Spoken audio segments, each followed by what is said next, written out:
To add a boarding pass to Google Pay, start by ensuring your device is compatible with Google Pay and that you have the latest version of the app installed. Open Google Pay and tap the plus sign at the top right corner. Then select Add Boarding Pass. You will be prompted to select the airline or transportation provider, so choose the relevant option.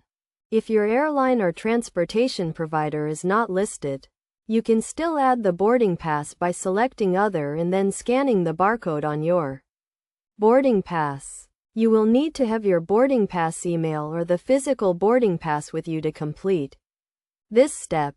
Once you have selected the airline or transportation provider, you will be asked to sign into your account or enter your booking reference number. Enter the required details and tap Next. Google Pay will then retrieve your boarding pass information and add it to the app. To add the boarding pass from an email, open the email with the boarding pass attachment and tap the Add to Google Pay button.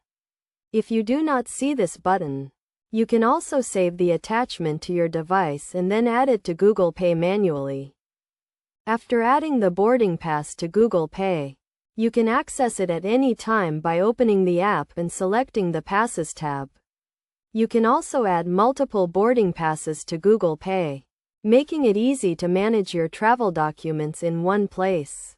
It is a good idea to ensure your device is connected to the internet before you travel, as you may not have access to Wi-Fi or mobile data at the airport. By adding your boarding pass to Google Pay, you can enjoy a more convenient and streamlined travel experience.